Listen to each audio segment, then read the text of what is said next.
Hello and welcome to this week's episode of Mount Mindset. Now, in this week's episode, we are going to cover off something that we all have, and that is the inner voice. Now, this inner voice can be your best friend or your worst nightmare.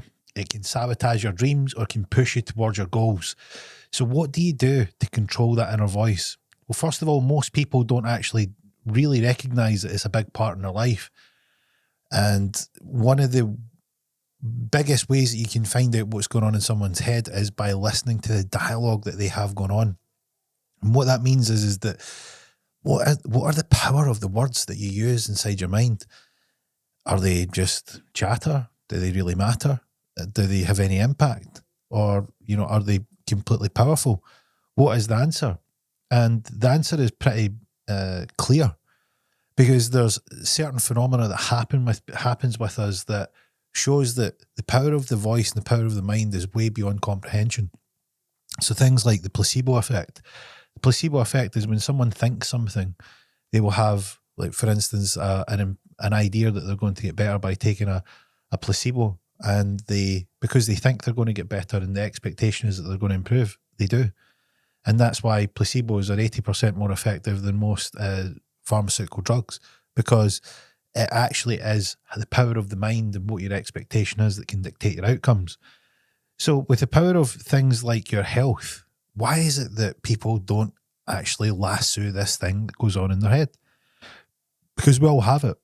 And today I done a visualization, a deep trance visualization, which is a technique to essentially find what you actually want in life, what drives you, and really what your purpose is. The reason for doing this is that if you want to set a clear goal, you want to set a clear vision, you really need to have that in alignment with who you are and what actually drives you and what motivates you. So for instance, if you had a clear goal to serve the world and do good and be a volunteer, you wouldn't necessarily want to work in an investment bank where it's all about profit. And likewise, if you are wanting to become as wealthy as possible, you wouldn't want to necessarily set up a volunteering role. So you need to match what you want to do with the outcomes that you're looking for and really what connects with you.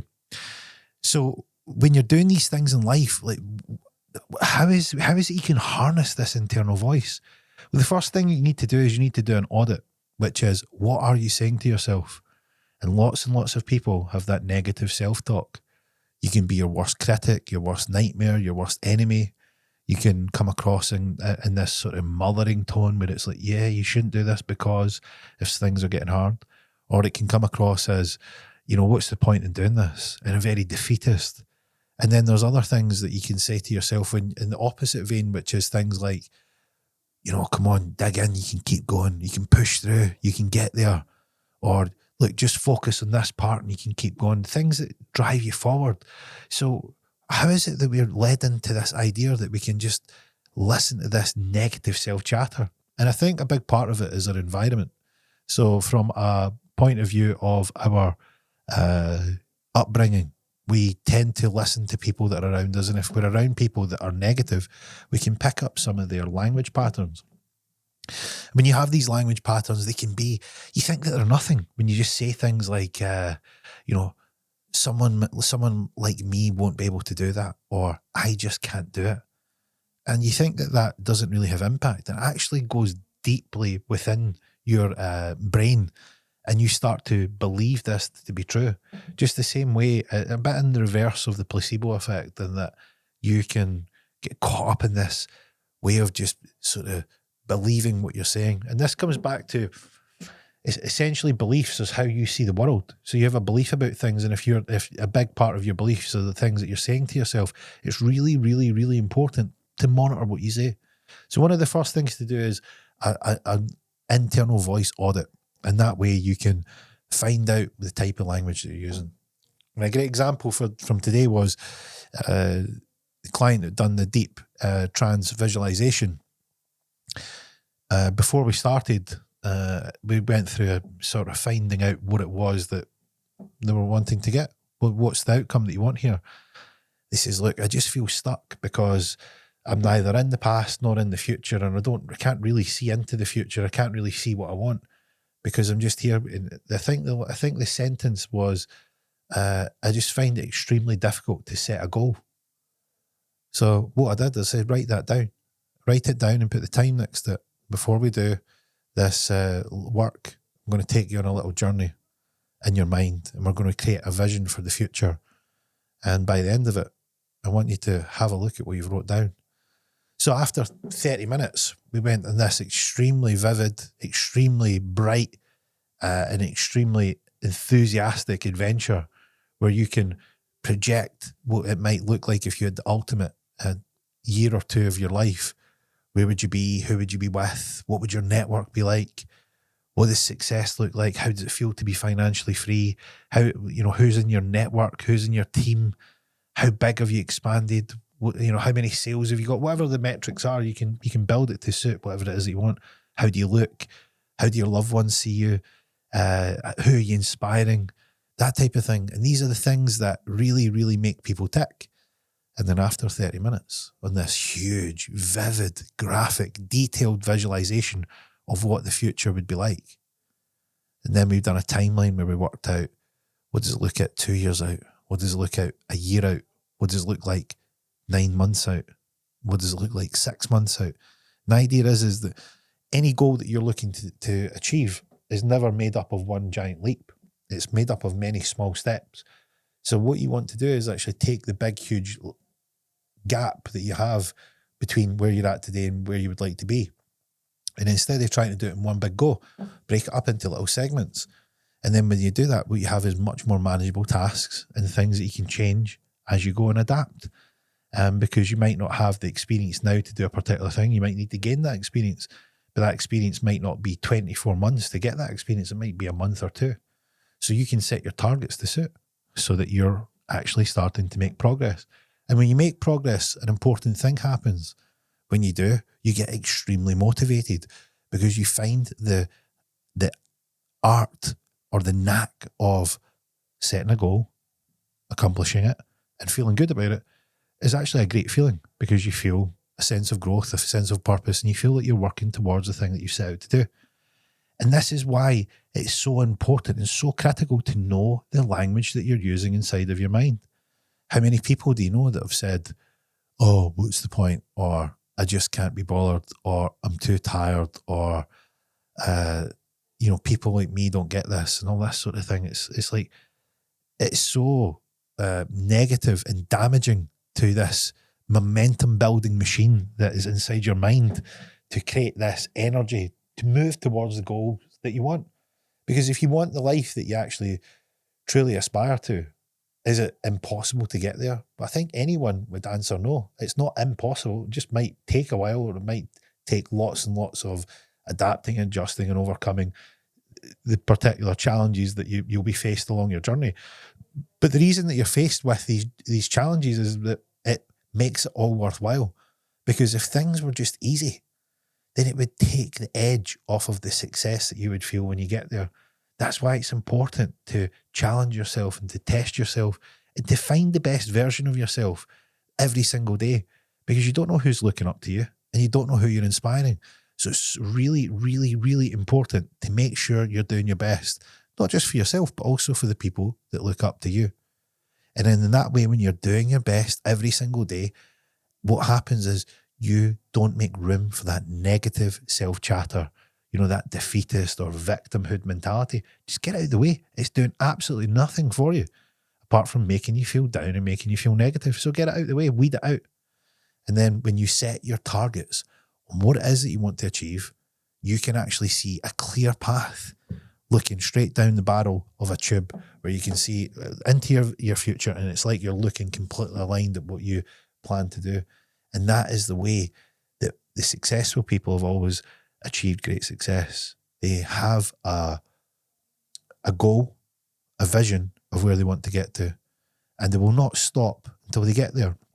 It's a bit like, the famous story, Thomas Edison, he failed 10,000 times when a reporter said, how do you keep going when you failed 10,000 times? And Edison replied simply that he hadn't failed 10,000 times. He just found 10,000 ways not to invent the light bulb. So he didn't see it as failure. He told himself a different story in his mind, that he wasn't failing. He was progressing to actually get to the point where we found out, or he found out how to make the light bulb. And that's why we don't have candles anymore and lanterns. We now have lights, thanks to his relentless pursuit of the vision that he had. And that is what we're all here to do. We're all here to have a purpose, and we're all here to pursue our goals and dreams. And it's important that we do it. So one of the other things, like an example was earlier on today before I was doing this deep trance visualization, which is an extremely powerful technique. I was doing some high altitude training in the extreme lab environment, where you go into a lab and they set the altitude at a much higher altitude than sea level, and you can train on the bike. And as my body was getting used to it, it would have been easy to get into the thought process of, ease off, back off, why are you doing this? Why train at altitude and so on. And it's like, look, that's an easy way out. But the other chatter that you can have is, come on, let's do it. Let's see what you can get out of this. What can you find out here? What can you learn about yourself?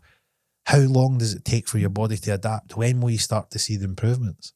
And in that hour-long session, it took 40 minutes of seeing the numbers go down, and then they miraculously bounced back up as the body adapted and adjusted to what was going on. And it shows that there was a 40-minute window where it would have been ripe for negative self-talk, that negativity to creep in. But how you replace the negative self-talk is with something powerful and something that takes you towards your vision, that better, faster, leaner, stronger, wiser, more knowledgeable version of yourself. And this is what it's all about. This is why we push. This is why we want to see what's possible for us. And also, not only does it do it for ourselves, because sometimes we get wrapped up in our own world and we think it's just us. But the reality is there's people out there that are looking up to you. No matter how big or small, you have an impact in other people's lives. So it's important to show the way to remove the negative self-talk, to get it out of the way and to show what's possible. And like my client today, his mind was blown. He says, I cannot believe how deep and profound and completely almost emotional it felt creating that vision in a space of 30 minutes. And that was someone who says it's so difficult to actually visualize a goal. It's so difficult to create one. And in 30 minutes, his total internal dialogue had changed. Not only the internal dialogue had changed, but what his future looked like, what his vision looked like, why he was doing it, what he learned about himself, what actually drives him.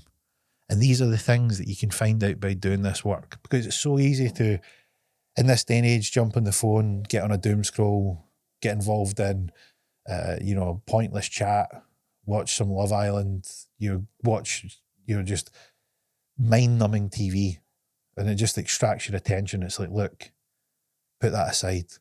You've got goals, you've got dreams. Get to it. It's like when I talk to kids. I've never spoke to a kid and says, what would you love to do in the future? And a kid going like this. Oh, I don't know. It's really hard to set a dream or a goal. Kids are so energetic. They're like, oh, I would love to do this. And they can come out with the most hilarious bonkers stuff. Even stuff that you go, only the innocence of a kid could come out with something that crazy. But it's the principle that they are not held back with this chatter of nonsense that you seem to have picked up upon on your way.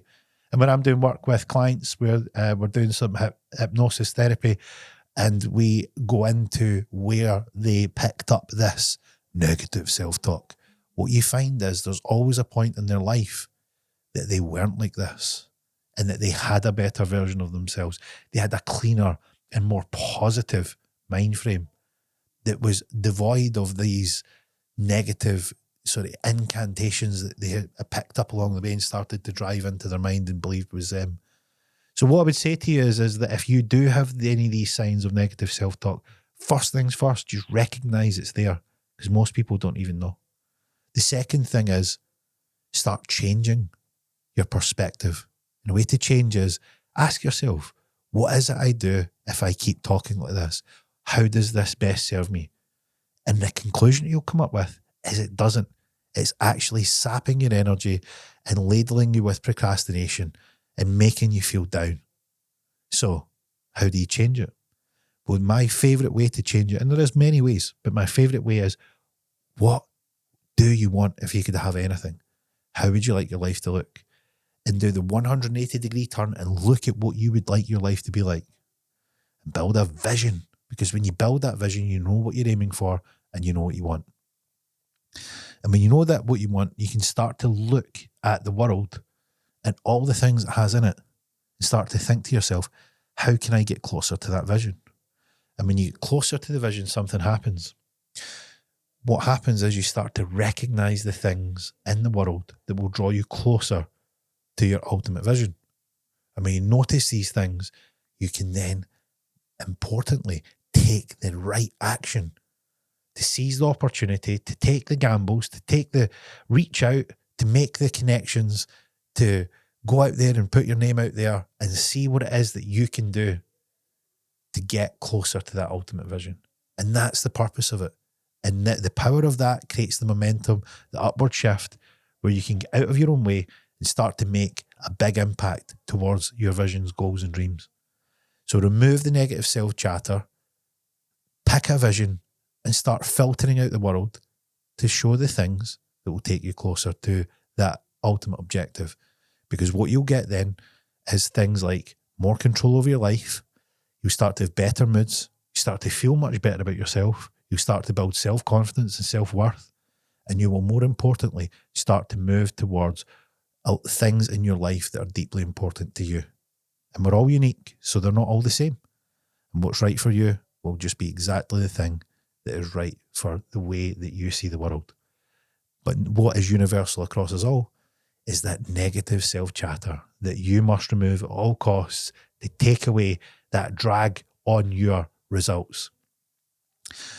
And the best way to do it is to build and look at that vision every day. Take the small steps that will get you there. And as a reminder, no goal is achieved in one big leap. It's made up of tiny steps. So start breaking it down, bag the wins, build a streak, and make your way there. So I hope you enjoyed this week's episode of Mount Mindset. Short, sweet, to the point, and direct. Looking forward to next week's episode, where we're going to be bringing more Mount Mindset tips and tricks to get you more out of your life.